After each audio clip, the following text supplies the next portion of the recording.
Hello my friends, welcome back to my channel. Okay, so today's video is a really fun one. This is a Q&A type of almost like a book tag. It's kind of like a book tag. It's the bookshelf Q&A collaboration. And Kirsty and Monica asked me to be a part of this collaboration, and I thought it sounded like a ton of fun. And so we're going to go ahead and get right into the questions. I will have their channels linked down below and everybody else who is participating, so be sure to go and check them out because this was a really enlightening video to film and I think it was really fun, so I hope you enjoy this video. Okay, so the first question is, what is the oldest book that you own? So I am not entirely sure if this is the oldest book that I own, but it was the oldest one that was within easy access. I do have like a lot of, this is a horse book, I do have a lot of vintage horse books that I have in storage that aren't just on my shelves because they're super special. But this is the one that of the ones that I have on my shelves, is the oldest, and it is The Black Stallion Returns. I am a huge horse girl. I loved horses as a kid, and in the last maybe like 5 years, I've spent some time trying to find these old editions, the hardcover editions of the Black Stallion series specifically, because I read them as a kid. You know, my library in the elementary school had these old hardcover editions, and they were illustrated. And I loved them so much that I actually needed to track them down when I was a grown-up and had my own money because they just like imprinted on my brain. So this is the oldest edition that I own, and it has this sweet inscription in the opening, which I thought is just something that I love about vintage books. It says, "Christmas, 1952, to Keith Hinderman, I think. Love, Grandma Gracie and Grandpa Tony." Like, I just love that so much. So this specific edition was made in 1945, so it's the oldest book that I own, and you can see like the edges are all yellowed and everything like that. Like, I could have picked a romance novel. I do own the original copy of The Flame and the Flower, which is, I guess, kind of regarded as the original romance novel, but I wanted to show this one because it's so old and so beautiful, and I think it's so special. So this is the oldest book that I own. So this next question was interesting. This is, what is the oldest published book that you own? So that one for me is Sense and Sensibility by Jane Austen. This book was published in 1811. This was actually her debut book, and this one has always been my favorite. I love this book of Jane Austen so much. I actually prefer it just a little bit more than Pride and Prejudice, although, I mean, obviously those are her two greatest hits, which I really, really love. Pride and Prejudice too. But this is the oldest published book that I own. It was originally published in 1811, and it was her debut, so that's really cool. Okay, the next question is, what is your most recent purchase? So I have two. I recently bought this, The Beautiful Ones by Silvia Moreno Garcia. I saw Marines talking about this on TikTok. My name is Marines. I really, really love her reviews and everything she has to say about books. And this is like a fantastical romance, which sort of sounds like it gives a little bit of Regency vibes. And it sounds like the heroine is, I think she's telekinetic. Yeah, she has telekinetic abilities. She meets an entertainer who comes to town who also has telekinetic abilities. So I'm really excited about this. I know this is like it's published by Tor, so I'm not sure if it has a happily ever after, but I heard Marina say it was beautifully written and had a great romance, so I grabbed it. And then these just came yesterday. You're probably going to hear me talking about these a lot. I'm actually doing a reread of Daughter of Smoke and Bone, this trilogy. I read this book before, I read the first book before it came out. I had an arc of it. It was like the first arc I ever got, and I remember it was just so special to me. I loved it, and it is one of the most like pivotal books that I've ever read in my life. I just love it so much. I'm not sure if that's partially timing or what. I'm kind of thinking about that a lot as I'm currently rereading the first book. But I don't have these new covers. My covers are the original hardcovers. And I just think these covers are just so beautiful. So I bought all the paperbacks in this collection. It was actually a pretty good price. I was really happy with it. It was like 20 bucks for all three. And I mean, you know, if you watched my most recent book haul, you saw me talking about how much I love when I want to reread like the YA books. I just buy them in the paperback. So that's what I did. So that's my most recent purchase. Okay, so now the next question is, what book is your favorite? So I'm going to pick a couple that I haven't talked about in a while, because I feel like anytime I film videos so often and I'm always talking about my favorite books, that I find I'm just repeating like the same book over and over again. So I am going to repeat one of those, but I'm going to add 2 others in here that are also favorite books.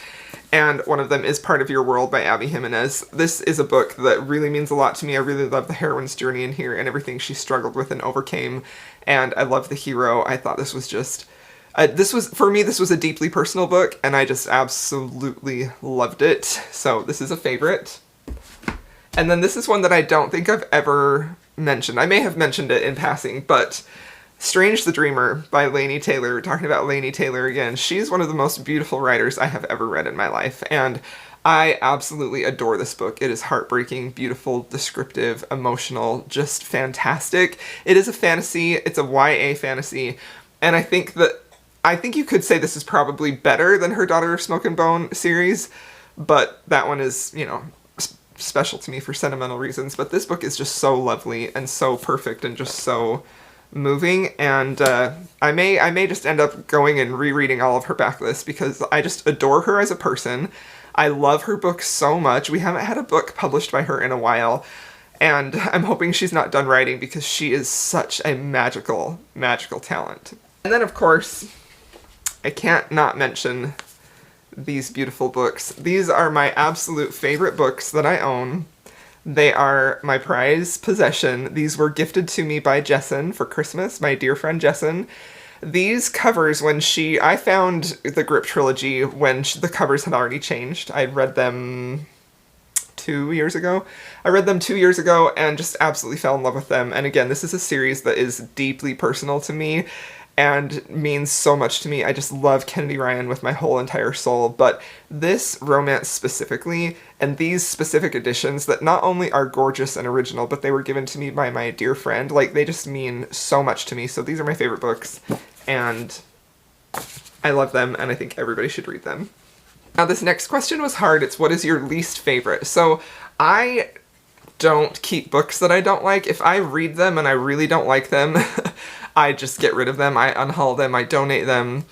I don't like having books on my shelves that I don't like. So these are not books I hated, but they are books that were disappointing to me and that I gave 3 stars. And one of them is The Devil in Her Bed by Kerrigan Byrne. I love and adore Kerrigan Byrne, but this book is my least favorite by her. I think this was a miss all around.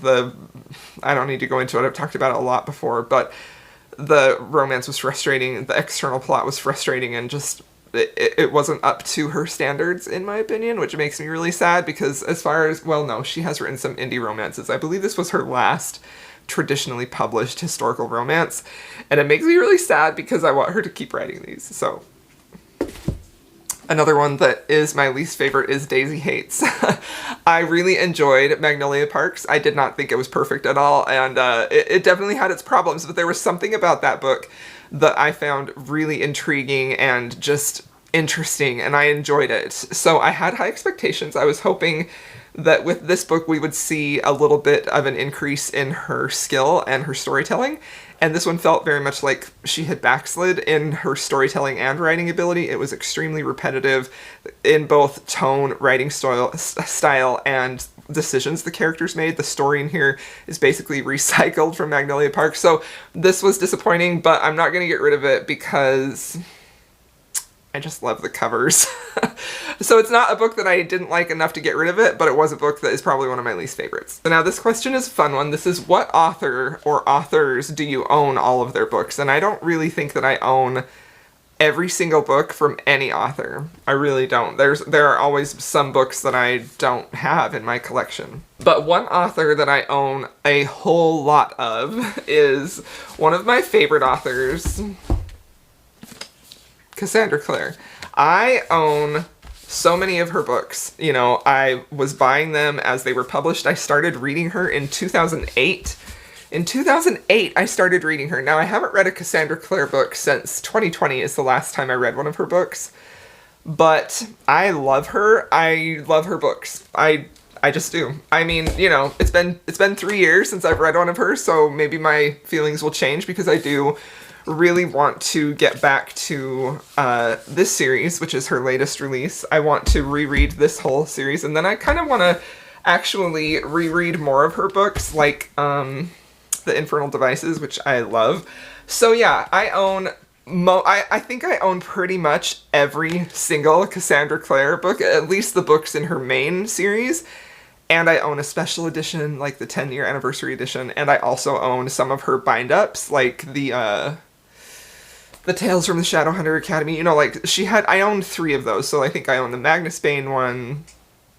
There's another one that has short stories before this one, I can't think of what it's called. And then the Tales from the Shadowhunter Academy. So, I own pretty much all of her books. Not all of them, but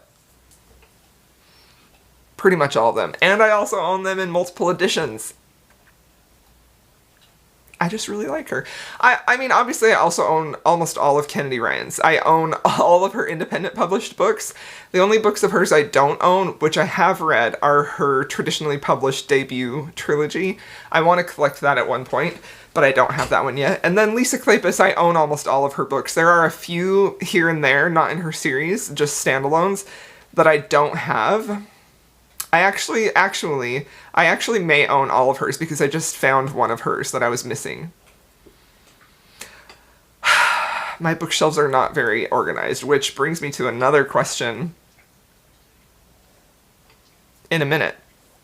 Okay, what author or author's books are you still collecting? Let's see. I'm definitely collecting... I mean, obviously Lisa Kleypas, you know. I feel like there are a lot of books that I am always wanting to collect. I feel like I've kind of... I mean, there are definitely Beverly Jenkins books that I need in my collection. I need Indigo badly. I have... You know what? Actually, I think I may own... No, I don't own all of Sarah McLean's books. I'm sorry, this is a little scattered question. I'm collecting pretty much all of them. All of the authors that I love, I'm still collecting some of their books. Like, I don't own all of Elisa Braden's books. I don't own all of Elsie Silver's books. I actually don't even own any of her books in physical form. I just have the ebooks. I don't own all of Juliet Cross's books. I don't own all of a lot of books. So, I don't own all of Sophie Lark's books. She's coming up next. So yeah, I think that I'm always collecting, and I also am finding myself collecting, like, new genres or, like, editions of books. Something I'm really interested in collecting right now are older mass market, like, early 90s and 2000s fantasy books published by Tor. So that kind of got exciting to me when I started reading Juliette Marillier, and I've just really enjoyed that aspect of collecting those types of books. As far as just, like, romance goes, it's just kind of an ongoing thing. I'm just always on the lookout for either a good deal or a good edition or something like that. Do you have any auto-buy authors is the next question. Absolutely. I mean, Kerrigan Byrne is an auto-buy author, Lisa Kleypas, Sarah McLean, Kresley Cole for her adult books. Those are also auto-buys for me, for sure. I'm trying to think of who... I mean, Laini Taylor. Basically everybody that I've mentioned so far is an auto-buy author. Cassandra Clare, Kennedy Ryan. Carissa Broadbent is a new auto-buy author. I'm gonna buy every single thing that she writes, for sure. Like, I am obsessed with her. I think she is so incredibly talented. And also, like, these covers... I think these covers are so gorgeous. So, yeah, those are most of my auto-buy authors. My shelves are all torn apart. It's fine. Okay, this question is a doozy. It's how do you organize your bookshelves?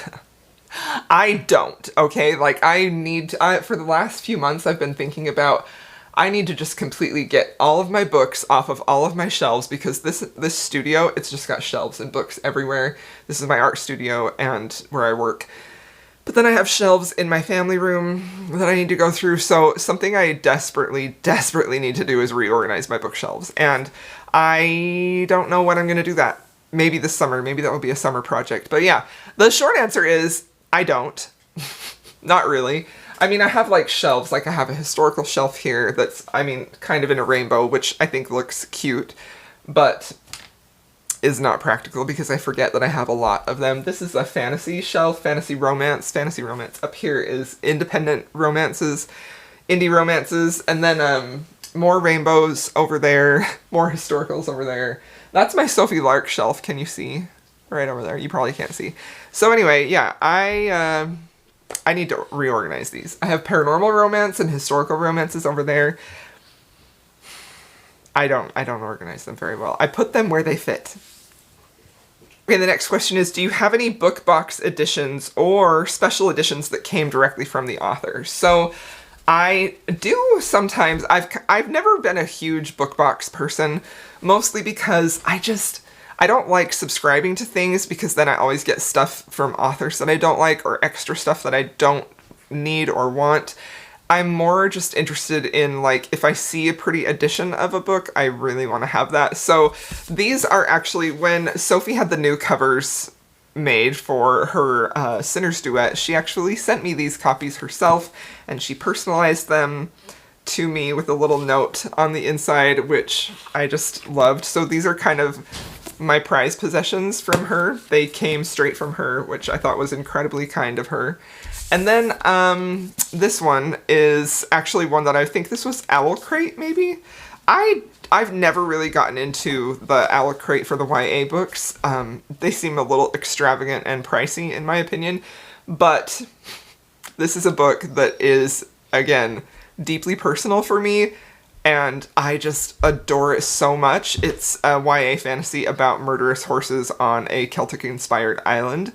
I love it so freaking much. It has a very sweet romance in there, too. I just think it's so beautiful and touching. And Maggie Stiefvater is one of those authors that I will always love and support. She has just...